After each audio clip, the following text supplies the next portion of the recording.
जाता है। 288 साल पहले उनके जस्ते खाकी को जमीन में डाला गया था, उनके लाशों को जमीन में दफनाया गया था। 288 साल के पहले वहां हिंदू भी जाता है, मुसलमान भी जाता है, अगला भी जाता है, पिछड़ा भी जाता है। साहब हम मंदिर मस्जिद तो हटा देंगे, साहब हम मकान दुकान तो हटा देंगे, मगर दरगाह का क्या करें? कोर्ट ने रवैया टाइट किया और कहा ये सब हम नहीं जानते, वहां के लोकल मुफ्तियाने इज़ाम के पैनल को इकट्ठा किया जाए। मुफ्तियाने इज़ाम का पैनल इकट्ठा हुआ और बैठने के बाद उन्होंने मुत्तफ़क़ा फैसला किया कि हाँ हाँ अगर अदालत का हुक्म है, अगर सड़क को चौड़ी करना जरूरी है तो हाँ हम फतवा देते हैं कि सैयद महमूद शाह कादरी के मज़ार पाक को खोला जाएगा। हड्डी मिलेगी तो हड्डी, कफन मिलेगा तो कफन, जिस्म मिलेगा तो जिस्म, यहाँ से निकाल कर मुसलमानों के कब्र अफरान में दाखिल करने की शरीयत हमें इजाजत देती है। अल्लाह की कसम हम साल 1.5 साल पहले की बात कर रहा हूँ, अदालत कर्नाटका के ऊपर यह आदेश आया था कि दरगाह को हटा दिया है, मज़ार पाक को खोला गया। Electronic media, press media, print media, social media, हजारों का मजमा, पुलिस और जिला प्रशासन की मौजूदगी में 288 साल के बाद सैयद महमूद शाह कादरी के मज़ार पाक को खोला गया तो हजारों का मजमा यही कह रहा था जमीन मैली नहीं होती, ज़मीन मैला नहीं होता, मोहम्मद के गुलामों का कफन मैला। 288 साल के बाद लिए क्यों? तो कुरान कह रहा है लिल ईमान, दुआए मग़फ़िरत सिर्फ अहले ईमान के लिए की जा सकती है। खैरू खैरू नत्थू खैरू के लिए दुआए मग़फ़िरत नहीं की जा सकती। जो मुस्तफा करीम को गांव का चौधरी बता रहा हो हमें उसे मग़फ़िरत की क्या जरूरत? वो तो सरापा जहन्नमी है ही, उसके लिए दुआ क्या मांगी जाए? जो मुस्तफा करीम को चौकीदार बता रहा हो माज़ल्लाहि रब्बिल आलमीन, उसे क्या जरूरत? जो मुस्तफा करीम के इल्म को तराजू लेकर माप रहा हो उसके लिए दुआए मग़फ़िरत कैसे की जा सकती है? जो हुजूर के इख्तियारात और तसर्रुफात पर उंगलियां उठा रहा हो, इल्म ग़ैब नबुव्वत पर इनकार, इल्म ग़ैब नबुव्वत पर बहस कर रहा हो, दुआ उसके लिए नहीं की जा सकती। कलमा पढ़ने वाला, हर कलमा पढ़ने वाला आपको क्या दिखाई देता है? हर कलमा पढ़ने वाला आपको लगता है कि मुसलमान? तो कुरान से पूछो, यहाँ तो तकरीरें हो रही हैं, जगह जगह इज्तिमात हो रहे हैं और उसमें क्या कहा जा रहा है? या अय्युहन्नास क़ूलू ला इलाहा इल्लल्लाह तुफ़्लिहू। जिसने ला इलाहा इल्लल्लाह कह दिया वो कामयाब हो गया। मियां एक पहलू बता करके क्या साबित करना चाहते हो? जिसने ला इलाहा इल्लल्लाह कह दिया वो कामयाब। तो आओ तुमको तुम्हारे घर तक पहुंचा दिया जाए। कुरान उठाओ, कुरान करीम पहला पारा दूसरा सफा, व मिनन नासि मन यक़ूलु आमन्ना बिल्लाहि व बिल यौमिल आखिरि व मा हुम बिमुमिनीन। कुरान कहता है अगर लोग ये कहें मैं ईमान लाया अल्लाह पर व बिल यौमिल आखिर, यहाँ तो ला इलाहा इल्लल्लाह पे जन्नत दे रहे थे ना, कुरान कह रहा है आमन्ना बिल्लाह, मैं ईमान लाया अल्लाह पर, व बिल यौमिल आखिर, आखिरत के दिन पर भी ईमान लाया। कुरान कहता है वमा हुम बिमुमिनीन, किसी कीमत पर वो मोमिन नहीं हो सकते। यार तुम कह रहे थे ला इलाहा इल्लल्लाह कह दो तो तुम कामयाब हो गए, फलाह को पहुंच गए, और कुरान कहता है मोमिन हो ही नहीं सकता। अब मैं मोमिन है कौन? मोमिन की शिनाख्त क्या है? क्या नमाजी मोमिन हो सकता है? क्या रोजा रखने वाला मोमिन हो जाएगा? क्या हज करने वाला मोमिन हो जाएगा? क्या ज़कात देने वाला मोमिन हो जाएगा? मोमिन की डिफिनेशन नमाजी नहीं है, मोमिन की डिफिनेशन रोजेदार नहीं है, मोमिन की व्याख्या ये ज़कात देने वाला नहीं है। मोमिन कहते किसे हैं? तो आइए हदीस पाक से पूछें, ए हदीस मुस्तफ़ा तू रहनुमाई करवा दे कि आखिर मोमिन कहते किसे हैं? लोग कह रहे हैं नमाज पढ़ रहे हैं, भट्टा है तो मोमिन है, 4 बार हज किया है तो मोमिन है, करोड़ों रुपए ज़कात देता है तो मोमिन है। क्या मोमिन की डिफिनेशन यही है? तो हदीस पाक कहती है ला युमिन, मोमिन नहीं हो सकता। हमने कहा यही तो हम समझ नहीं पा रहे थे। जब कुरान की आयतें बाउंस होने लगी, कुरान की आयतें समझ से बालातर हो जावे, जब उलमा के जो जत्थे में मैं मौजूद न रहूं तो एक कुरान आसान लफ्जों में बता दे कि मोमिन की तशरीह क्या है, मोमिन कहते किसे हैं। तो हदीस मुस्तफा ने कहा ला युमिनु अहदुकुम हत्ता अकूना अहब्बा इलैहि मिन वालिदिही व वलदिही वन नासी अजमईन। मोमिन की व्याख्या ये है, मोमिन की पहचान ये है, जब तक अपनी जान से ज्यादा, अपने माल से ज्यादा, अपने माँ बाप से ज्यादा अपने नबी से प्यार न करने लगे वो मोमिन नहीं हो सकता। आओ ओ तौहीद के झूठे परस्तारों, अल्लाह फारूकी तुम्हें दावत फिक्र देना चाहता है। मियां तुमने कहा था ला इलाहा इल्लल्लाह तुफ्लिहू, जिसने ला इलाहा इल्लल्लाह कहा वो कामयाब हो गया। एक बात बताओ, अगर ला इलाहा इल्लल्लाह कह देने से कामयाबी मिल गई तो कब्र में 3 सवाल होते हैं। पहला सवाल मन रब्बुका, तुम्हारा रब कौन? बंदा राइट आंसर, सही जवाब रब्बी अल्लाह, मेरा रब अल्लाह है, यही तो ला इलाहा इल्लल्लाह है यार। मगर पहला क्वेश्चन फरिश्तों ने किया, मन रब्बुका, तुम्हारा रब कौन? बंदा कहता है रब्बी अल्लाह, मेरा रब अल्लाह। यार होना तो ये चाहिए था कि जन्नत की खिड़की मिल जाए, खुल जाए, जन्नती बिस्तर मिल जाए, जन्नती लिबास मिल जाए और आवाज आए सो जाए से जैसे दुल्हन सोया करती है। नहीं, अब दूसरा क्वेश्चन किया जा रहा है। क्यों? इसलिए कि फर्स्ट क्वेश्चन से अभी उनका मामला हल नहीं हो रहा है। अब दूसरा क्वेश्चन फरिश्ते पूछेंगे, माँ दीनों का, तुम्हारा दीन क्या है? तो बंदा सही जवाब देगा दीनी अल इस्लाम, मेरा दीन तो इस्लाम है। 60 साल में मुस्तफा ने कहा हो या करके दिखाया हो, यही तो मुकम्मल इस्लाम है। अल यौम अकमलतु लकुम दीनुकुम, वो दीन मुकम्मल हुआ, मुस्तफा ने उम्मत के हवाले किया।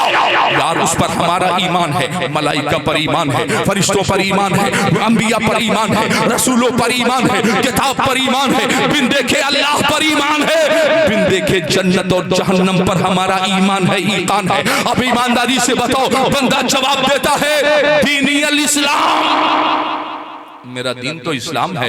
यार अब तो सही जवाब दिया था, अब तो जन्नत की खिड़की खुल जानी चाहिए थी, अब तो जन्नत का लिबास पहना देना चाहिए था, अब तो जन्नत का बिस्तर लगा देना चाहिए था। नहीं, न मन रब्बुका का जवाब फाइनल होने के बाद जन्नत का दरवाजा खुलेगा और न मादीनों का आखिरी फाइनल क्वेश्चन निजात मौकूफ है आमिना के लाल को पहचान लेने पर। तीसरा फाइनल क्वेश्चन, मा कुंत तक़ूलु फी हक़्क़ि हाज़ा रजुल, हज़रात उलमा तशरीफ़ फरमा है, लफ्ज़ हाज़ा इसमें इशारा है, ये करीब के लिए इस्तेमाल होता है। जैसे मेरे पास ये माइक है, अंग्रेजी के जानने वाले यहाँ नौजवान मौजूद होंगे, मैं कहूँगा दिस इज ए माइक, ये एक माइक है, इसी माइक को सड़क के पास ले जाकर सड़क के उस तरफ रख किया जाए और मैं कहूँ दिस इज ए माइक, यहाँ का अंग्रेजी पढ़ने वाला जवान मेरे कुर्ते को पकड़ के दामन को कहेगा मौलाना साहब, मौली साहब, जब अंग्रेजी आती नहीं, अंग्रेजी के ग्रामर से आपको वाबस्तगी नहीं है, आपको जानकारी नहीं है, तो मौलाना साहब बोलते क्यों हैं? अगर वो दूर है तो लफ्ज़ दैट का इस्तेमाल किया जाएगा, अगर करीब है तो लफ्ज़ जिसका इस्तेमाल किया जाएगा। तो हज़रात ऐसे ही अरबी में अगर करीब है तो लफ्ज़ आज़ा का इस्तेमाल और दूर है तो लफ्ज़ ज़ालिका का इस्तेमाल। अब सवाल सुनो, मा कुंता तक़ूलु फी हक़्क़ि हाज़ा रजुल, इनके बारे में एकदम करीब मेरे आका खड़े होंगे तो दुश्मन कह रहा होगा, वो गद्दार मुस्तफा कह रहा होगा, हाँ लादरी मैं नहीं जानता, मैं नहीं जानता, मगर जब गुलाम मुस्तफा से पूछा जाएगा ये कौन है, क्या कहा करता था, तो वो कहेगा मैं वो सुन्नी हूँ जमीले कादरी, मरने के बाद मेरा लाशा भी पढ़ेगा अस्सलातु वस्सलाम। नारे तकबीर, नारे रिसालत, उलमाए अहले सुन्नत, खतीब अहले सुन्नत, सुभान अल्लाह, बहुत अच्छा है माशाअल्लाह। ये है ईमान। कहां पड़े हो? दुनिया तुम्हारे सीनों से इश्क़ मुस्तफा को निकाल देना चाहती है। वो और कोई होगा जिसके मरने के बाद आपके दिलो दिमाग में यह कॉन्सेप्ट दाखिल किया जा रहा है कि मरने वाला मर गया, मिट गया। नहीं, मरने वाला मिटा नहीं है, मरने वाले ने सिर्फ दुनिया बदली है, दुनिया, इसके अलावा कुछ नहीं। अल्लाह के हबीब इरशाद फरमाते हैं, उम्मती उम्मतुम मरहूमा, मेरी उम्मत मरहूमा है। ये जो इंतकाल पर आप सुनते हैं ना कि फला मरहूमा फला मरहूम, इसी हदीस पाक से इसको इस लफ्ज को अखज़ किया गया है। अल्लाह के हबीब इरशाद फरमाते हैं उम्मती उम्मत मरहूमा, मेरे उम्मत मरहूमा है। सहाबा ने अर्ज़ किया या रसूलल्लाह बात समझ में नहीं आई। अल्लाह के हबीब ने इरशाद फरमाया मेरी उम्मत वो उम्मत है जिस पर अल्लाह ने खास रहमतों का नुज़ूल फरमाया है। सहाबा कहते हैं या रसूलल्लाह बात अब भी ठीक से समझ में नहीं आई। तो अल्लाह के हबीब इरशाद फरमाते हैं तदखुलू कुबूरहा बिज़ुनूबिहा, मेरा उम्मती कब्रों में दाखिल होगा तो गुनाहों का गट्ठर लेकर जाएगा। तदखुलू कुबूरहा बिज़ुनूबिहा, वो कब्रों में दाखिल होगा तो गुनाहों का गट्ठर लेकर जाएगा। सहाबा कहते हैं या रसूलल्लाह तो गुनाहों का गट्ठर लेकर जाएगा, इसका मतलब यह है कि फिर उसे झेलना पड़ेगा, उसे परेशानियों का सामना करना पड़ेगा। फिर करीमा आयशा फरमाते हैं तखरुजु कुबूरहा वला ज़ुनूब अलैहा, मगर जब वो कब्रों से निकलेंगे तो नीट क्लीन साफ शफाफ होकर के निकलेंगे। सहाबा कहते हैं या रसूल अल्लाह कब्र में नमाज नहीं पढ़ी जा सकती, रोजा नहीं रखा जा सकता, हज नहीं किया जा सकता, कारह खैर नहीं किया जा सकता या हबीब अल्लाह, तो कुबूरहा बिज़ुनूबिहा, वो गुनाहों का जो गट्ठर लेकर गया था वो कहां चला गया? नमाज पढ़ी नहीं, रोजा रखा नहीं, हज किया नहीं, ज़कात दी नहीं, वो गुनाहों का गट्ठर कहां चला गया? अल्लाह के हबीब इरशाद फरमाते हैं मरने वाले ने अपने पीछे अपने बाल बच्चों को रिश्तेदार नातेदार छोड़ रखे थे, उन्होंने अपने मरहूमीन के लिए इस कदर दुआए मग़फ़िरत किया है। उस दुआए मग़फ़िरत की बुनियाद पर अल्लाह ने तमाम गुनाहों को मुआफ कर दिया है, तमाम गुनाह उसके खत्म हो गए। लोग कहते हैं ईसाल सवाब क्या होता है? अल्लाह के हबीब इरशाद फरमाते हैं वो जिसे कब्र में लेटा कर आए हो ना यंतज़िरु ताबतन तलहकुहु मिन अबिन औ उम्मिन औ अखिन औ सदीकिन, वो कौन है जो तुम्हें मैसेज दे रहा है कि मरने वाला मर गया, मिट गया, काम खत्म? वो किसी और जमात से उनका ताल्लुक रहा होगा। यही अदालत कर्नाटका ने किसी हिंदुस्तान की बात कर रहा हूं, ज्यादा से ज्यादा 1 साल या 1.5 साल का वक्फा गुजरा होगा।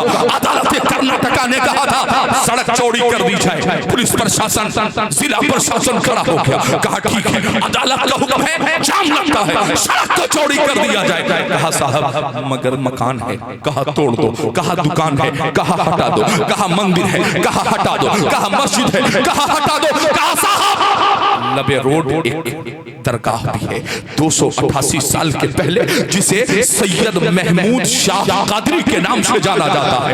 288 साल पहले उनके जस्ते खाकी को जमीन में डाला गया था, उनके लाशों को जमीन में दफनाया गया था 288 साल के पहले। वहां हिंदू भी जाता है, मुसलमान भी जाता है, अगला भी जाता है, पिछड़ा भी जाता है। साहब हम मंदिर मस्जिद तो हटा देंगे, साहब हम मकान दुकान तो हटा देंगे, मगर दरगाह का क्या करें? कोर्ट ने रवैया टाइट किया और कहा ये सब हम नहीं जानते, वहां के लोकल मुफ्तियाने इज़ाम के पैनल को इकट्ठा किया जाए। मुफ्तियाने इज़ाम का पैनल इकट्ठा हुआ और बैठने के बाद उन्होंने मुत्तफ़क़ा फैसला किया कि हाँ अगर अदालत का हुक्म है, अगर सड़क को चौड़ी करना जरूरी है तो हाँ हम फतवा देते हैं कि सैयद महमूद शाह कादरी के मज़ार पाक को खोला जाएगा। हड्डी मिलेगी तो हड्डी, कफन मिलेगा तो कफन, जिस्म मिलेगा तो जिस्म, यहाँ से निकाल कर मुसलमानों के कब्रिस्तान में दाखिल करने की शरीयत हमें इजाजत देती है। अल्लाह की कसम 1.5 साल पहले की बात कर रहा हूँ, अदालत कर्नाटका के ऊपर यह आदेश आया था कि दरगाह को हटा दिया जाए, मज़ार पाक को खोला गया। Electronic media, press media, print media, social media, हजारों का मजमा, पुलिस और जिला प्रशासन की मौजूदगी में 288 साल के बाद सैयद महमूद शाह कादरी के मज़ार पाक को खोला गया तो हजारों का मजमा यही कह रहा था जमीन मैली नहीं होती, ज़मीन मैला नहीं होता, मोहम्मद के गुलामों का कफन 288 साल के बाद। मियां तुम हमें बता रहे हो कि मरने वाला मिट गया, नहीं, मरने वाला मिटा नहीं है, सिर्फ दुनिया बदली है उसने। कौन कहता है कि मोमिन मर गया? कैद से छूटा वो अपने घर गया। तुम कह रहे हो मरने, अच्छा ये कहा क्यों जाता है? कहा इसलिए जाता है कि जब ये बता दिया जाएगा कि जो मर गया काम खत्म, तो गौसे आजम से अकीदत खत्म हो जाएगी, गरीब नवाज से अकीदत खत्म हो जाएगी, सालार बाहू से अकीदत खत्म हो जाएगी, बाबा फरीद से अकीदत खत्म हो जाएगी।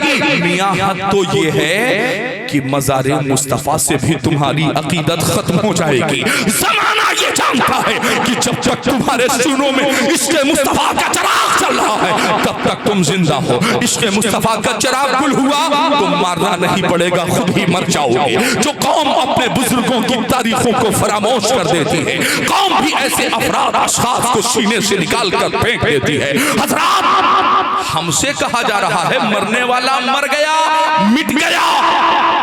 मुझे एक बात बताओ, एक आखिरी बात करता हूं, फिर मैं अपनी तकरीर खत्म करता हूं। अल्लाह के हबीब ने इरशाद फरमाया, वो जिसे कब्र में लेटा कर आए हो ना, यंतज़िरु दावतन, वो तुम्हारी दुआओं का मुंतजिर है। काश कोई 10 बार दरूदे पाक पढ़ के ईसाल सवाब कर देता तो बहुत अच्छा होता। काश 10-5 लोगों को खाना खिलाकर उसका ईसाल सवाब मेरे नाम कर देता तो बहुत अच्छा। काश कोई नमाज में मेरे लिए दुआ कर देता तो बहुत अच्छा होता। मदरहिया में कुछ ऐसे भी लोग होंगे जो कह रहे होंगे अल्लाह ने बरकत भाई को बहुत कुछ अता किया है, इतना शानदार इंतजाम किया है, मगर जिसके पास अपने मरहूमीन के ईसाल सवाब के लिए रुपया पैसा नहीं है वो क्या करे? परेशान न हो। यहाँ ज्यादातर 99% बेवजू अफराद बैठे होंगे। यहाँ कितने नापाक होंगे, क्या % होंगे, इसकी जमानत तो मेरे पास नहीं है, मगर टेंट लाइट माइक और गैस सिलेंडर का जलवा देखने वालों कान खोल करके सुन लो, अगर तुम्हारे पास मरहूमीन के ईसाल सवाब के लिए पैसा नहीं है तो घबराना मत, परेशान मत होना। डायरेक्ट मरहूमीन के ईसाल के लिए क्या करना? नमाज फजर की तैयारी कर लेना। 4 रकात नमाज पढ़ने जाओगे, 2 सुन्नत और 2 फर्ज पढ़ने जाओगे। आखिर में पढ़ोगे अल्लाहुम्मा फ़िरली वली वालिदैया वली मन तवालद वली जमीइल मोमिनीन वल मोमिनात वल मुस्लिमीन वल मुस्लिमात। जानते हो क्या होगा? ए अल्लाह, हमारी भी कब जब आप गुस्ल किए हो, जब आप पाक हो, जब तहारत है, जब पाकीज़गी है, जब वज़ू है, जब रब का खौफ है, जब इश्क़ मुस्तफ़ा है, जब सुब्हानक अल्लाहुम्मा व बिहम्दिका व तबारक अस्मुका पढ़ के रब्बे ज़ुल जलाल को मनाया जा रहा है, सूरह फातिहा पढ़ के उसकी तारीफ़ व तौसीफ़ बयान की जा रही है, जब इन्ना अतैनाकल कौसर पढ़ के मुस्तफ़ा करीम की नात पढ़ी जा रही है, जब तशहुद में मुस्तफ़ा पे सलाम पढ़ा जा रहा है, जब दरूद इब्राहिमी पढ़ के नबी आले नबी पर दरूद पढ़ा जा रहा है, तब जब रब राजी हो जाता है तब बंदा कहता है ए अल्लाह मेरी भी मग़फ़िरत फरमा दे, मेरे माँ बाप की भी मग़फ़िरत फरमा दे और कुल मोमिनीन मोमिनात की भी मग़फ़िरत फरमा दे। कब? जब तुम पाक साफ रहोगे तब। हज़रात, ये है ईसाल सवाब का तरीका।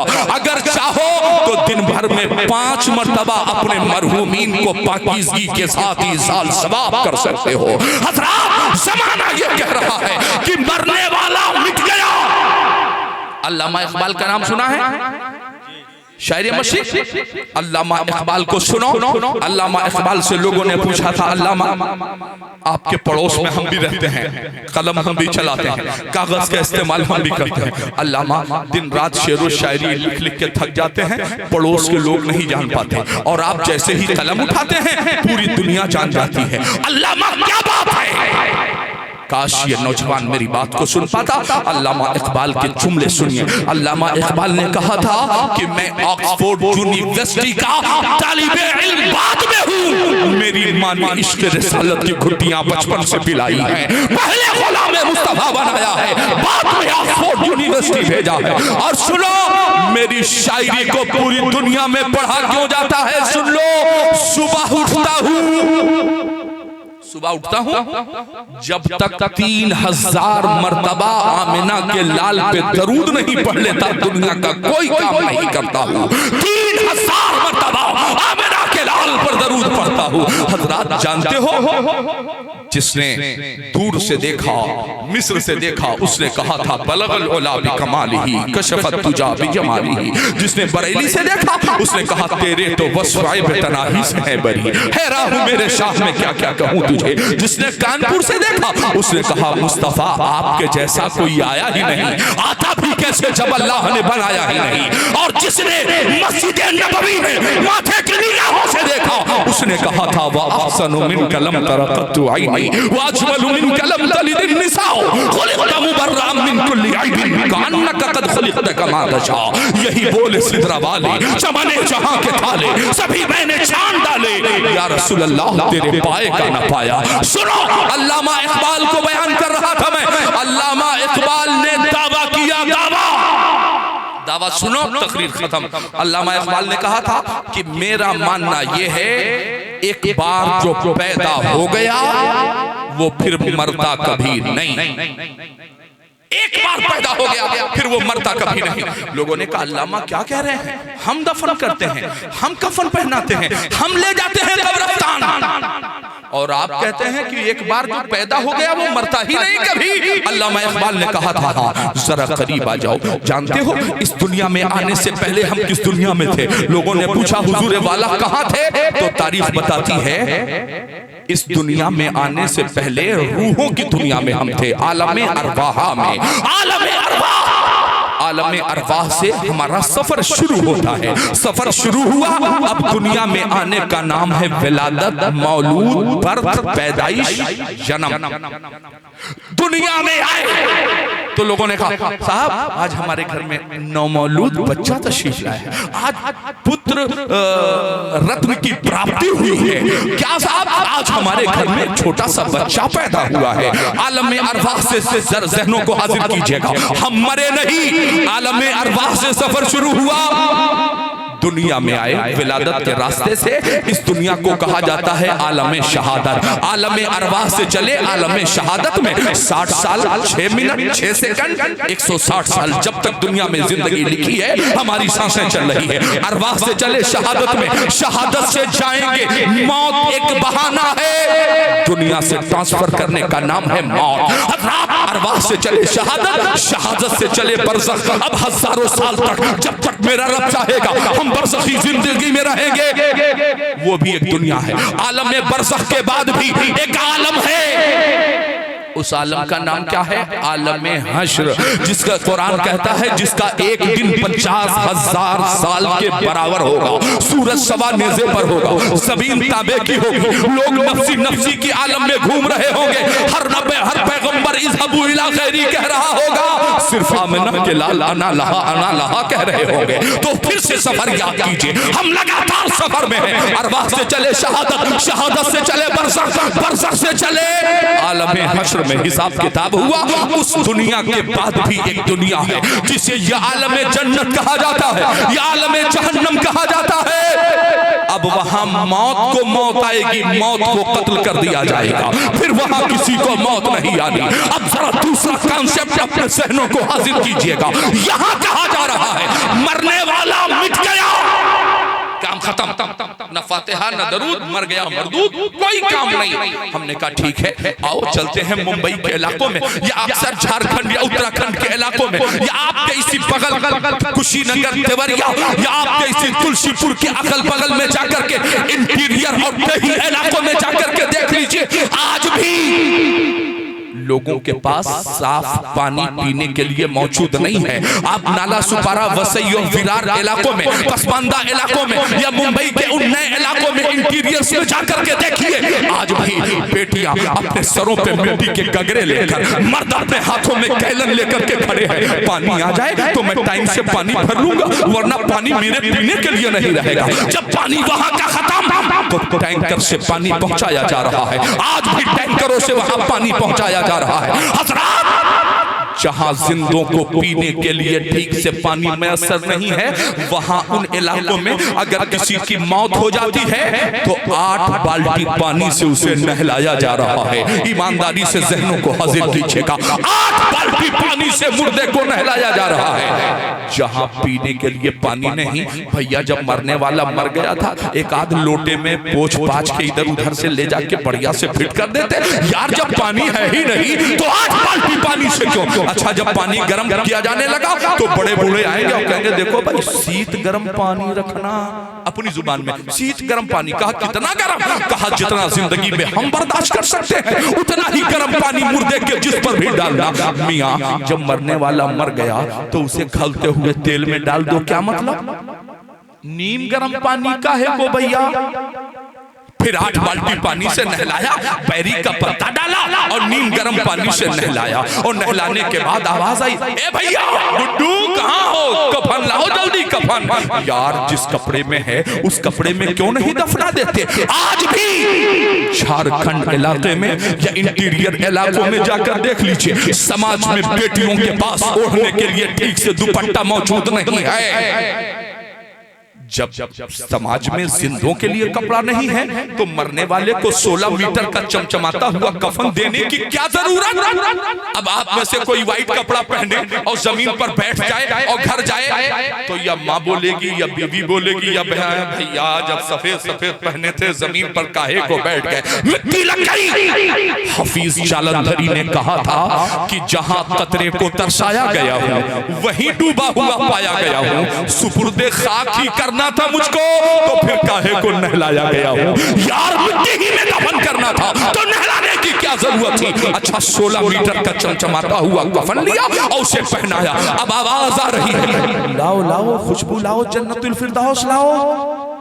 भैया यहाँ मदरहिया में जिंदों के पास फिरदौस की बोतली मौजूद नहीं है, तुम मुर्दे को पूरी पूरी बाटली क्यों लगा रहे हो? कहा भाई शरीयत का हुक्म है कि मुर्दे को खुशबू भी लगाया जाए। अच्छा नहलाया एक बार, कफन पहनाया 2 बार, अब खुशबू भी मली गई 3री बार। अब फिर आवाज आई, काफूर लाओ काफूर। अब माथे पर पेशानी पर काफूर मला जा रहा है। अब मरने वाला क्या हो गया है, उसे काफूर मला जा रहा है। अच्छा अब ऐलान हो रहा है, जनाजा बिल्कुल तैयार है, मस्जिद से चारपाई आ गई, मदरसे से चारपाई आई, उसे लिया और लेकर के मदरहिया के कब्रिस्तान की तरफ चले। अब बड़े बूढ़े लोग आ गए, कहे भैया झटका ना लगने पाए, एकदम आराम आराम से चलना, आहिस्ता आहिस्ता चलना, झटका ना लगने पाए। भैया मरने वाला मर गया है, चाहे ट्रक के नीचे फेंक दो, चाहे जेसीबी से उठा के डाल दो, चाहे बाबा का बुलडोजर लाके उसी से ढकेलवा के डाल दो, हमें धीरे और तेज क्या है? मरने वाला तो मर गया है, जैसे चाहो उठा के फेंक दो। आवाज आई नहीं, धीरे धीरे लेके चलना। नहलाया, कफन पहनाया, खुशबू मली, आहिस्ता आहिस्ता लेके चले। और जब कब्रिस्तान पहुंचे हजरत तो हैरत की इंतहा न रही। जब तक जिंदा था जोहर इमाम के पीछे, असर इमाम के पीछे, मगरिब इमाम के पीछे, इशा इमाम के पीछे, जुमा इमाम के पीछे, ईदैन इमाम के पीछे। आज कौन इतना बड़ा काम करके गया है कि इमाम के 4 फीट आगे रखा हुआ है? भैया आखिर क्या करके किया है? आपने नहलाया, कफन पहनाया, खुशबू मली, आहिस्ता आहिस्ता लेके चले और आज इमाम से आगे ले जाके रखा। किसी ने पूछा ये कौन है? आवाज आई, आज इसकी अजमतों का अंदाजा न करना, जब तक जिंदा था तब तक मस्जिद के इमाम का मेहमान था, आज इमामुल अंबिया का मेहमान बन के जा रहा है। ये न जानना कि मरने वाला मर गया। हमें तुम तो मिट्टी डाल के 40 कदम पलट के वापस आओगे, तुम वापस आओगे। इसे चंद लम्हों के बाद मुस्तफा करीम के रुखे वज़ुहा की ज़ियारत होने वाली है। नहलाया इसलिए गया है, खुशबू इसलिए लगाई है क्योंकि दीदारे यार होने वाला है। आज रुखे मुस्तफा की ज़ियारत होने वाली है, इसलिए नहलाया जा रहा है, इसलिए कफन पहनाया जा रहा है, क्योंकि आज ही तो ईदों की ईद होने वाली है। किसी ने कहा था मौत से कभी सुन्नी इसलिए नहीं डरता, मौत मेरे आका की दीद का बहाना है। हजरात अब जनाजा पढ़ा और जनाजा पढ़ के कहने गए कब्र में उतारो। अब कब्र में उतारा तो फिर बड़े बूढ़े लोग, ए भैया थोड़ा सा सर इसका घुमा के किबले की तरफ कर दो। काहे भैया? उत्तर है तो क्या प्रॉब्लम है आपको? पूरब है तो क्या प्रॉब्लम है? उलमा से पूछिए कि कब्र में चेहरा किबले की जानिब इसलिए ही किया जाता है कि मुस्तफा का दीदार जब भी होता है तो किबले की जानिब से होता है। तैयारी करवाई जा रही है, चेहरा उधर ही रखना। यार बड़े अरमानों के बाद तो मौत को गले लगाकर आज उस पुल को क्रॉस किया है जहां से मुस्तफ़ा का दीदार होने वाला है। उलमा तशरीफ फरमा है, इनसे पूछिए मोमिन की कब्र जन्नत की क्यारियों में से क्यारी, मदरहिया में 8 नहीं 18 फीट खोद करके देख लीजिए, अलावा कंकर पत्थर के कुछ नहीं निकलेगा। मगर सैयद साहब किबला फरमाते हैं, अल्लामा ज़हीर साहब फरमाते हैं कि मोमिन की कब्र जन्नत की क्यारियों में से क्यारी है। हम तो खोद के देखे हजरत कुछ नहीं निकला, तो कहने लगे अभी नहीं, कब्र तैयार होगी और जैसे ही मुस्तफा का दीदार होगा, जहां हुजूर का रुखे वज़ुहा का की चमक पड़ जाए, अब वो कब्र नहीं जन्नत की क्यारियों में से क्यारी बन जाती है। हजरात, तो इसलिए मैं आप सबसे गुजारिश करना चाहता हूँ, चूंकि मेरे बाद भी खिताब होना है और वक्त मैंने ज्यादा लिया है, मैं माजरत खा हूँ। अल्लाह ने कुरान करीम में इरशाद फरमाया, ऐ हमारे रब हमारी भी मग़फ़िरत फरमा दे, हमारे उन भाइयों की भी मग़फ़िरत फरमा दे जो हमसे पहले ईमान के साथ दुनिया के साथ तशरीफ ले गए। अल्लाह बरकत भाई की वालिदा और बिलखुसूस मदरहिया या आसपास के जितने आशिकाने मुस्तफ़ा बैठे हैं, इनके घरानों इनके खानदानों से जितने लोग ईमान के साथ तशरीफ ले गए, अल्लाह मुस्तफ़ा करीम के सदक़े सबकी मग़फ़िरत फरमाए, हम सब के साबिता गुनाहों की मग़फ़िरत फरमाए। व मा अलैना इल्लल बलाग। अस्सलामु अलैकुम।